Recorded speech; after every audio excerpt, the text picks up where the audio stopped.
Hold on. I'm having a technical difficulties this time period, but we gonna get it together. We gonna get it together. We gonna get it together. How are you guys? Come on in and listen to the press conference. Screen share, Nolan press conference. Here we go. I just wanted to hear about.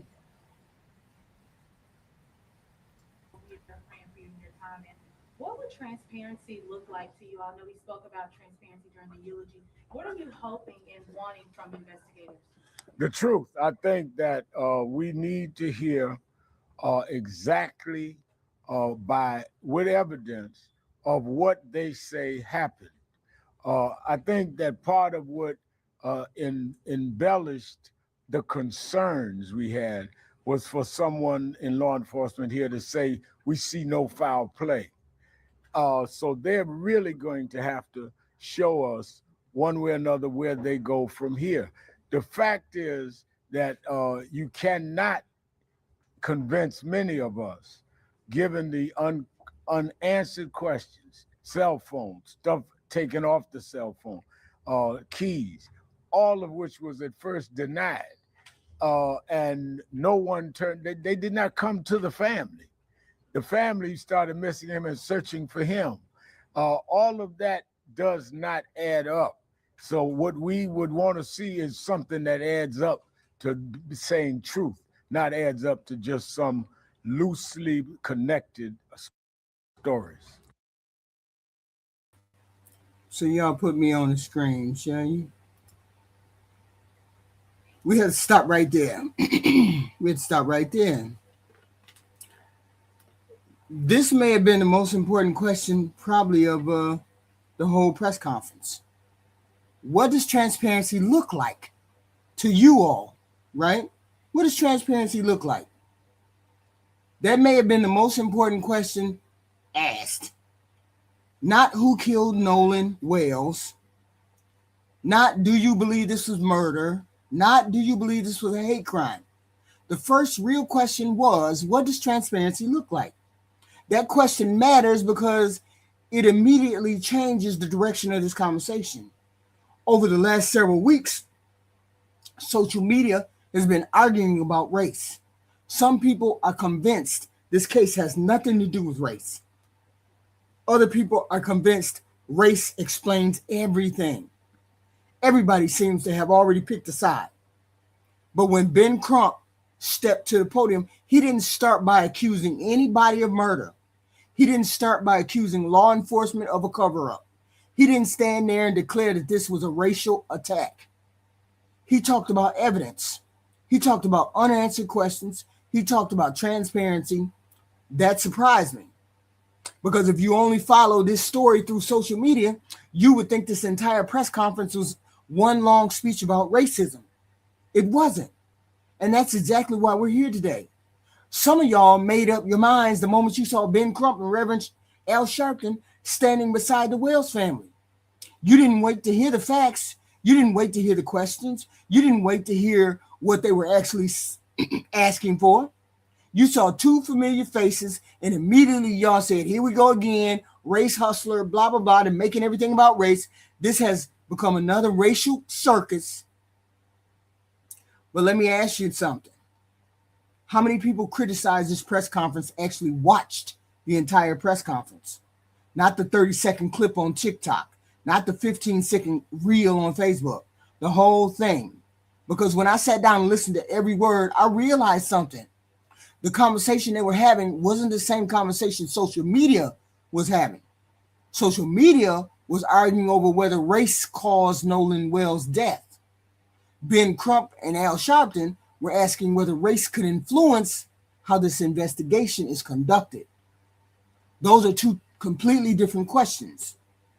One asks whether race caused the tragedy, and the other one asks whether every family deserves the exact same effort, the exact same urgency, and the exact same search for the truth. You don't have to agree with the concerns, but at least understand what they're actually saying before criticizing Ben Crump and Al Sharpton. And here's another thing. Some of y'all get uncomfortable every time Ben Crump or Reverend Al Sharpton walks into a case involving a black family. Why? Because somewhere along the way, their names stopped representing two individual men and started representing something much bigger than that. To some of y'all, they represent accountability. To other people, they represent division. To other people, they represent justice. And to other people, they represent race politics. So the minute they came on camera, people stopped listening. The conversation became about Ben Crump and Al Sharpton instead of the family standing beside them. But here's what I want to do today. I don't want to argue whether Ben Crump is right. I don't want to argue whether Al Sharpton is right. I don't want to argue whether race caused Nolan Wells' death, because none of us knows that today. What I want to do is something much simpler. I want to listen, because if we're going to criticize somebody, let's criticize what they actually said, not what somebody on social media told us they said. And one more thing, just because Ben Crump and Rev and Al Sharpton often represent black families doesn't automatically mean every case they touch is about race. But it also doesn't mean race is an illegitimate question whenever they show up. These two men have spent decades standing beside families who believed they were being heard. Sometimes they were right, sometimes they weren't. But one thing is for sure, they have learned that public attention often forces public accountability. That's why they ask the questions. That's why they demand transparency. That's why they push investigators to explain what they're doing instead of asking the public to simply trust them.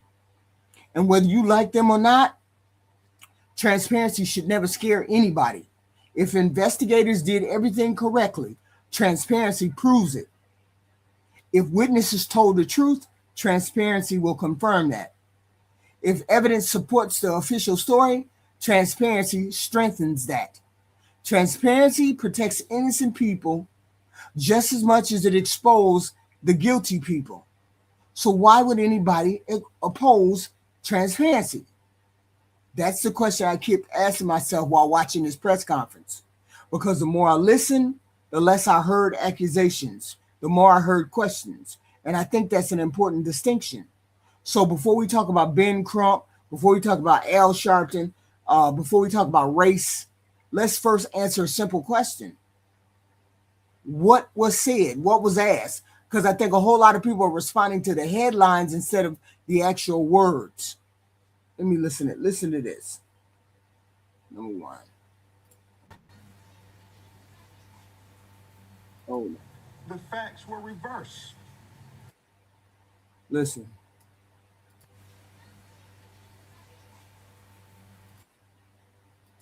I hate when the facts were reversed. I mean, it's inescapable. You know, people often talk about, well, you all keep interjecting race. Well, y'all know in every situation that is a identifier when you're talking about matters. We hear black on black crime. It's inescapable. And so we want to really be able to say to this family, but to America, it was a fair investigation. Everything they did had the roles been reversed racially, where they had 3 young black men and a white man died after being on the boat. You have his cell phone. Those are the things that we're searching for. Did you search their phones? We talking about Nolan's phone. Those are the questions that transparency, the autopsy,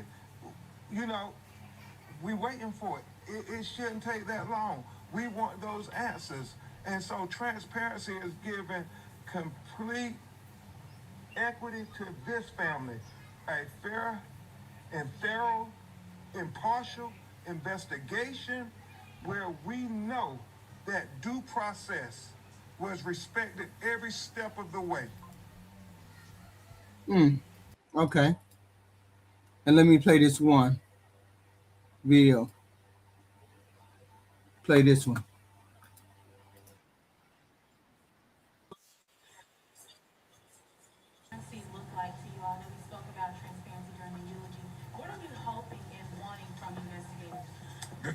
I think that we need to hear exactly with evidence of what they say happened. I think that part of what embellished the concerns we had was for someone in law enforcement here to say, we see no foul play. So they're really going to have to show us one way or another where they go from here. The fact is that you cannot convince many of us, given the unanswered questions, cell phones, stuff taken off the cell phone, keys, all of which was at first denied. And no one they did not come to the family. The family started missing him and searching for him. All of that does not add up. So what we would want to see is something that adds up to saying truth, not adds up to just some loosely connected stories. So Reverend Al Sharpton said, y'all keep injecting race. Let's stop right there. This is the part almost nobody on social media wanted to talk about. People heard Reverend Al Sharpton mention race, and they immediately shut down. They said, see, I told you, here we go again. Even on my thumbnail right now, people are afraid to even confront the fact that they feel like it's about race. So they don't want to talk about race. White people don't never want to face the fact that racism is rampant within their community, and black people don't never want to face the fact that it's always going to be there. And it's always going to be a slight tipping of the hand towards white privilege. So people heard Reverend Al Sharpton mention race, and they say, see, I told you, it's always about race. It's always talking about that. But if you actually listen to what he said instead of reacting to his name, you'll notice something. He wasn't saying race caused Nolan's death. He wasn't standing there declaring this was a hate crime. He didn't say that. He wasn't accusing every white person in Mississippi of being racist. That isn't what he said. What he actually said was much more specific. He said people keep acting like bringing up race is somehow inappropriate. His point was simple. America has talked about race in the criminal justice system for generations. Whether you agree with him or not, that's not a new conversation. Race is not a new conversation. It's a conversation that's been happening for decades. So when people say, why are they making this about race? Sharpton's response is essentially this. You're acting like race has never affected the justice system before. Now, maybe you agree with that, maybe you don't. But that's a completely different argument than saying Nolan Wells died because he was black. Those are not the same statements. Unfortunately, a lot of people hear the word race and immediately stop listening. Everything becomes emotional to them. It's emotional response. Everything becomes defensive. I don't want to defend my white race. I'm white, but I don't want to defend it. Nobody hears the rest of the sentence. And that's exactly what happened here. And they do it all the time on my channel. The minute I mention race, they lose their mind like, oh, you're a racist. You're talking about race. Talking about race is not the same thing as being a racist. Please understand that. Y'all get too emotional and too triggered because of it. Sharpton wasn't asking people to convict anybody because of race. He was asking whether race could affect how this family is treated. There's a difference, a huge difference, because investigations aren't just judged by their final conclusion. They're judged by how they get there. Were witnesses interviewed? Were timelines verified? Were electronic devices examined? Were conflicting stories investigated? Were the same standards applied to everybody involved? Those are legitimate questions in any investigation. They don't automatically accuse anybody of wrongdoing. They ask whether the process deserves public confidence. That's why I think so many people misunderstood what Sharpton was saying. He wasn't arguing that race explained everything. He was arguing that race shouldn't be ignored if it has the potential to influence how justice is administered. Now, here's where I want to push this conversation a little further, because I think this is where people become uncomfortable. Sharpton brought up something that many Americans don't like discussing. He essentially asked us to reverse the roles. And that's one of the oldest thought experiments in discussions about equal justice. If Nolan Wells had been a white teenager, if the young people last seen with him had been black, would every decision have unfolded exactly the same way as it did in this case? Would public reaction have been identical? Would the white people be screaming and hollering that those black boys are innocent? Would we have been hearing that same? Because most of the people that you talk to that are white on the other side keep saying, "Oh, y'all just saying it because they're white." If those would have been 3 black boys that went home without that white boy, would you be still saying the same thing? You, as the white person, need to ask yourself that question. Would you have said the same thing? Would you be saying the same thing if those had been 3 white boys that came home, and the 3 black boys that came home, but there was 1 white boy who didn't? Would you be saying the same thing that you're saying over there on social media, talking about it's not a race thing? Y'all just saying it because he's white. No. Would media coverage have been the same? Would investigators have asked the same question at the same time? I pointed it out last week. I said, at first, those little white boys' faces weren't even blurred out. Now, when you go on social media or the regular TV media outlet, their faces blurred out. Why is their face blurred out? Maybe the answer is yes, and maybe the answer is no. But that's the question that Al Sharpton is asking. Notice what he didn't say. He didn't say it definitely would have been different. He challenged people to think about it. I'm challenging you all to think about it. If those had been 3 black boys come home, would you be saying the same shit y'all saying now? It's also about whether the public believes everybody receives equal treatment under the law. That's why trust matters. Law enforcement depends on public trust. Courts depend on public trust. Jurors depend on public trust. If the public loses confidence in process, every decision becomes suspect, even when investigators do everything correctly. That's why transparency matters so much.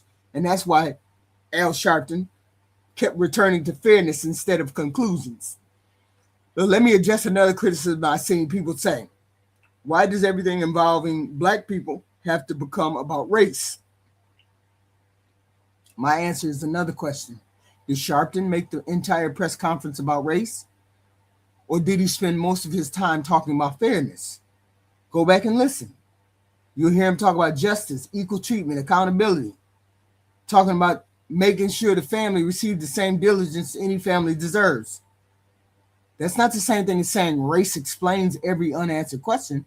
Sometimes race is the accusation.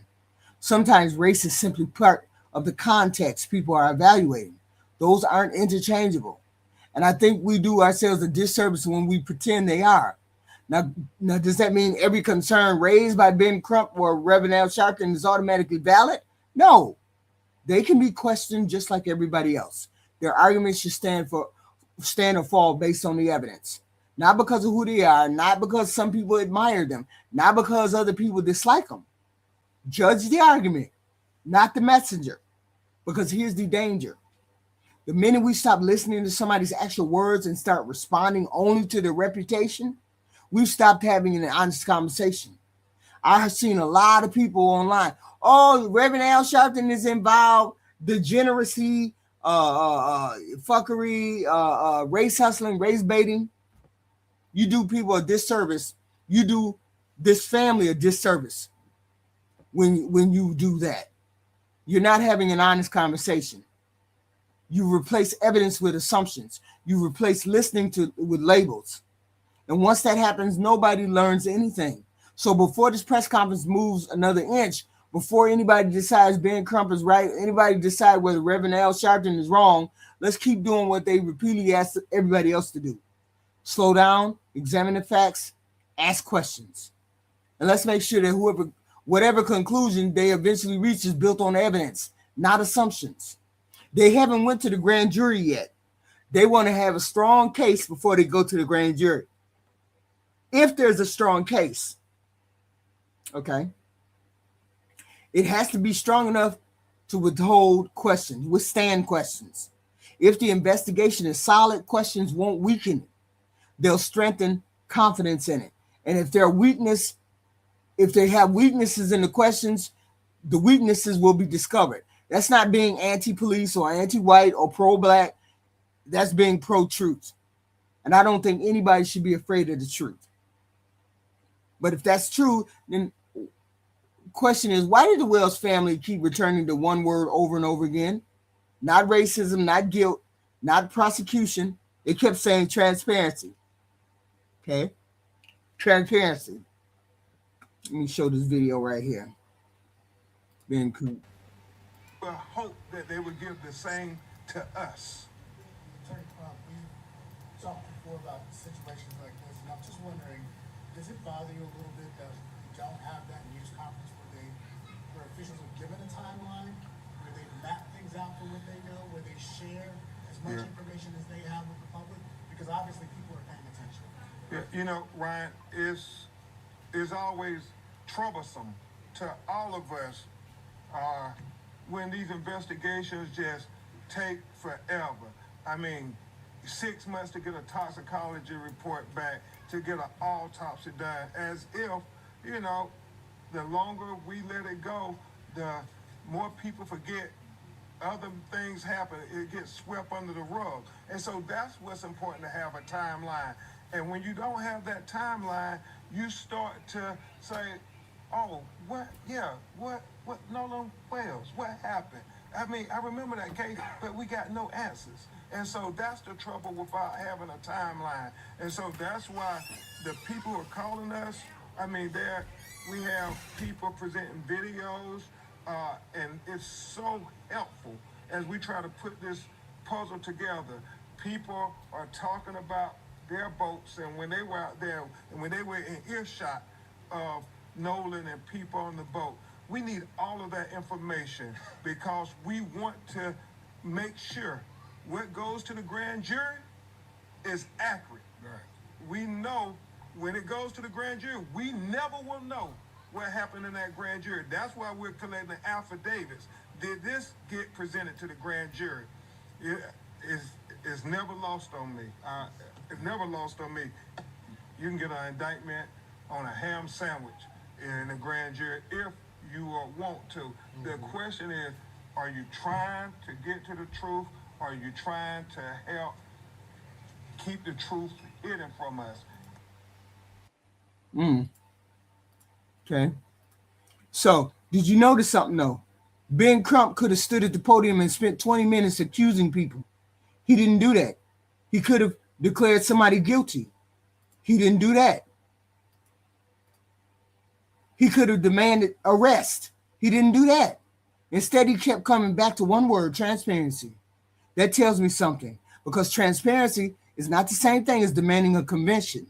Transparency isn't the same thing as saying investigators are corrupt. Transparency simply means show us how you reached those conclusions. And honestly, I don't know why anybody would be offended by that request. I don't understand why there's a big deal that Ben Crump and Al Sharpton are asking for transparency when it comes to this death. Okay? If the investigation has been thorough, transparency only strengthens it. If every witness has been interviewed, every timeline verified, every phone call examined, every piece of evidence has been collected, then opening that process up to the public scrutiny doesn't hurt law enforcement. It helps them, because people stop wondering whether something was missed. Confidence grows when people understand how investigators reach their conclusions. That's why I think this conversation is bigger than Nolan Wells. Every family deserves confidence that the investigation into their loved one's death was complete, not rushed and not careless, complete. Now think about the position the Nolan's family is in. They're grieving. They're trying to understand how a young man who left with friends never came home. A well, able-bodied, in shape athlete died. Like any family in that position, they're replaying every decision in their mind about what happened. They're asking questions investigators may not even have asked yet or answered yet. That's normal and it's human. Families don't just lose somebody and suddenly become satisfied. Someone says because somebody says, trust me. Trust has to be earned, especially in a case where so much public attention surrounds every new development. That's why Crump kept returning to the evidence. Not because evidence guarantees the answers the family wants, because evidence is the only thing that can give them an answer they can live with. And that's a lesson worth remembering, okay? We live in an era where people form opinions before investigators even finish their work. Everybody has an opinion about this. Social media moves faster than facts. Some people decide this was an accident within hours. Some people decide it was murder. Some people decide it was a cover-up. Everybody wants clarity. Very few people want patience. But investigators don't work that way. Good investigators don't begin with the conclusion. They begin with the questions. And every answer they find creates another question. That sheriff got his ass on here talking about it looked like a drowning to him. He got his monkey ass on here talking about it looked like a drowning, an accidental drowning. Who are you to get your ass on TV and say something like that? That's why we feel like maybe it's a cover-up.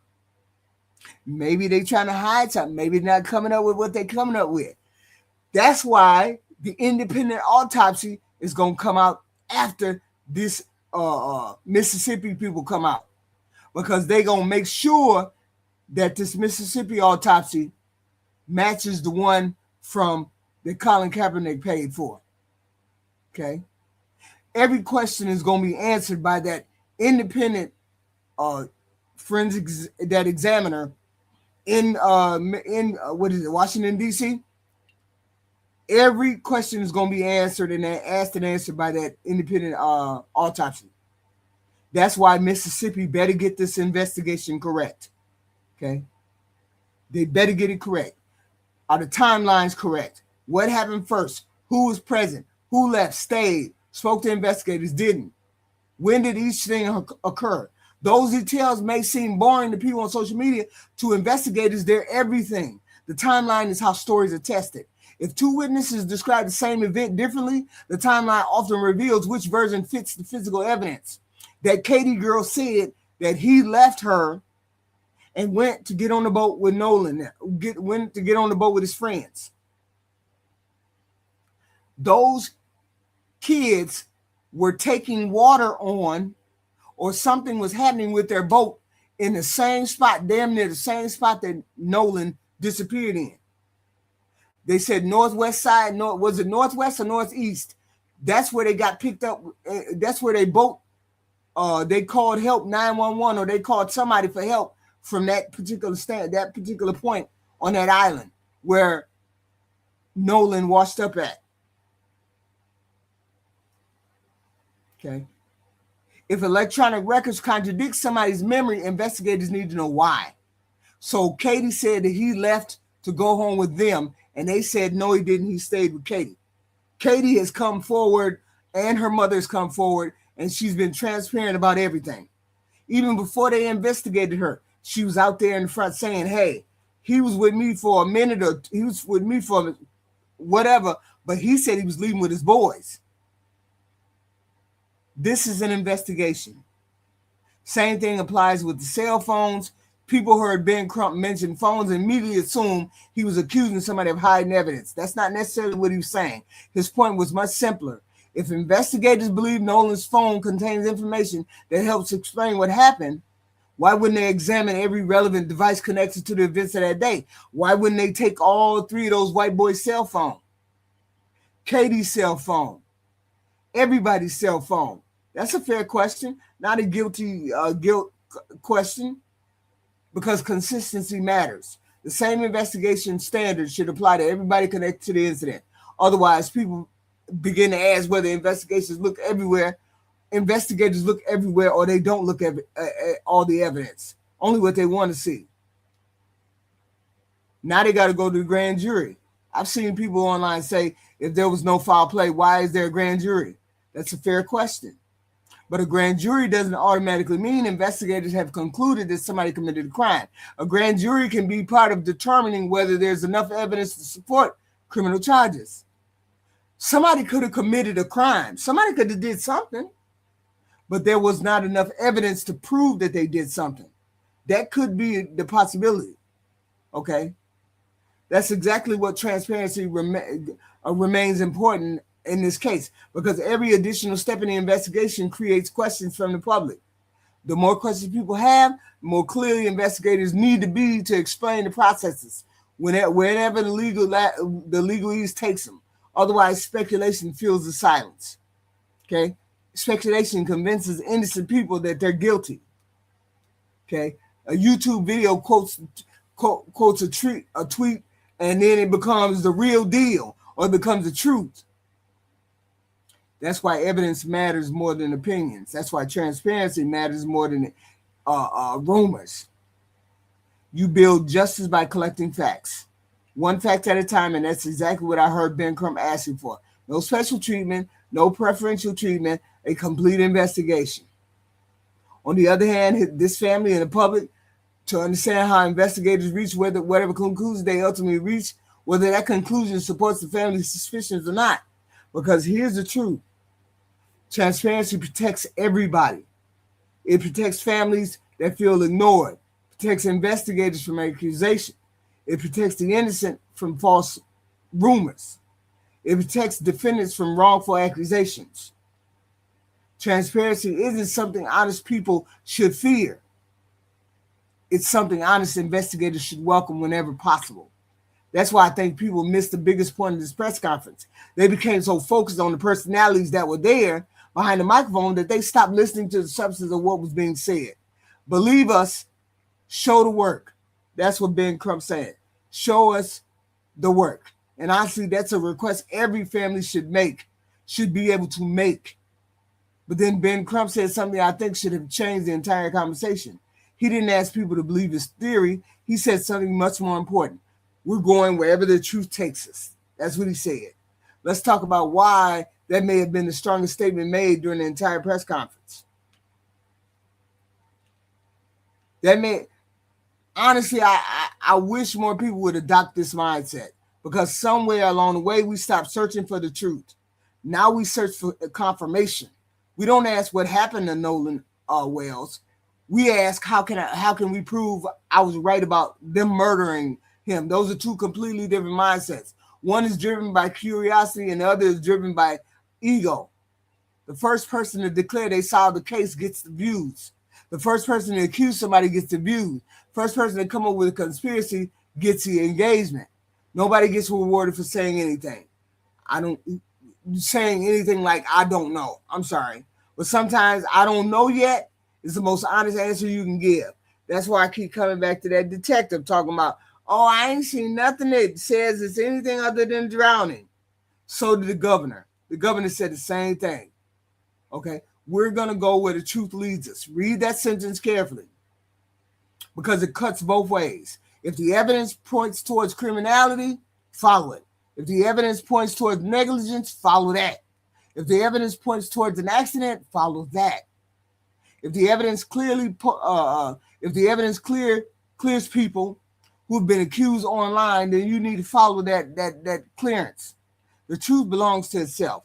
And that's where a lot of these conversations fall apart. People become emotionally invested in a particular outcome. Some people want this to be a murder case. Some people want it to be accidental. They want to be vindicated. They don't want to be embarrassed. But evidence don't care what we hope. Evidence doesn't vote. Evidence doesn't care about political party, race, how many followers you got, how simple you tell the story. Sometimes that story confirms our suspicions. Sometimes it destroys them. That's why real investigation can be uncomfortable, because they force us to abandon theories we've gotten attached to. Now, let me ask a difficult question. How many people watching this case are genuinely prepared to accept whatever conclusion the evidence points to? Think about it. If tomorrow investigators produce evidence that completely changed my opinion, would I change my opinion? Or would I spend the next 6 months explaining why the evidence must be wrong? Because that's what happens all the time now. People become so committed to the other side, they stop caring about what's right. That's the difference. Being right is about your pride. Getting it right is about the truth. And if those two things can come to a conflict, The truth always has to win. That's why Ben Crump was talking. That's what Ben Crump was talking about. He wasn't saying follow the theory. He was saying follow the facts. There's a humility in that statement, and I think a lot of people overlook that, because here's the reality: none of us was there. None of us have interviewed anybody. None of us examined every piece of physical evidence. None of us have read every investigative report. We're working with fragments. Okay, fragments. Investigators are supposed to work or look with the whole picture. That's why patience matter. Now, patience doesn't mean blind trust. There's a difference. You can ask somebody, you can ask questions while allowing investigators to do their job. You can demand accountability without pretending you already know the final answer. Nobody knows the final answer. We're waiting on the toxicology report. We're waiting on all those things. Okay? If you ask about race, you're accused of race baiting. Yes. If you don't ask about race, you're accused of ignoring history. We become so busy assigning motives that we rarely stop to examine the facts. That's very, very dangerous. Justice can't function as a football team. It just can't. Okay? I got one or two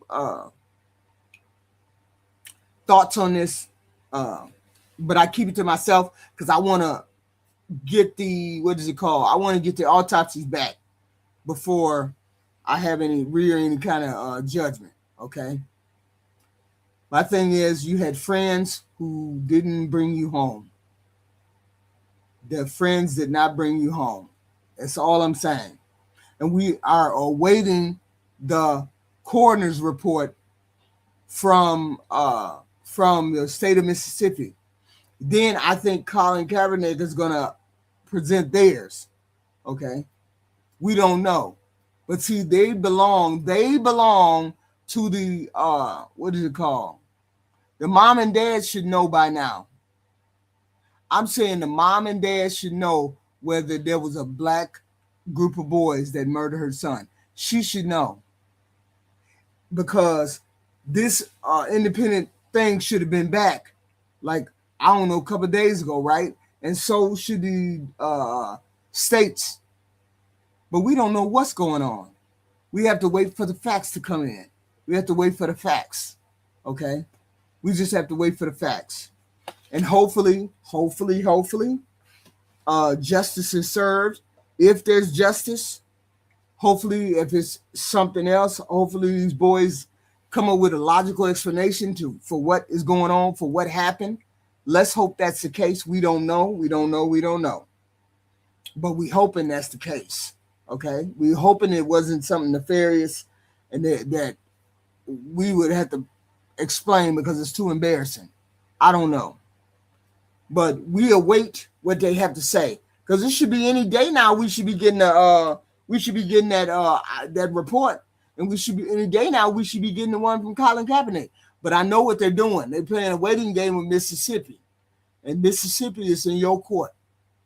So if you guys like my content, please hit the like, share, like and subscribe. Hit that notification bell for when I go live for other things.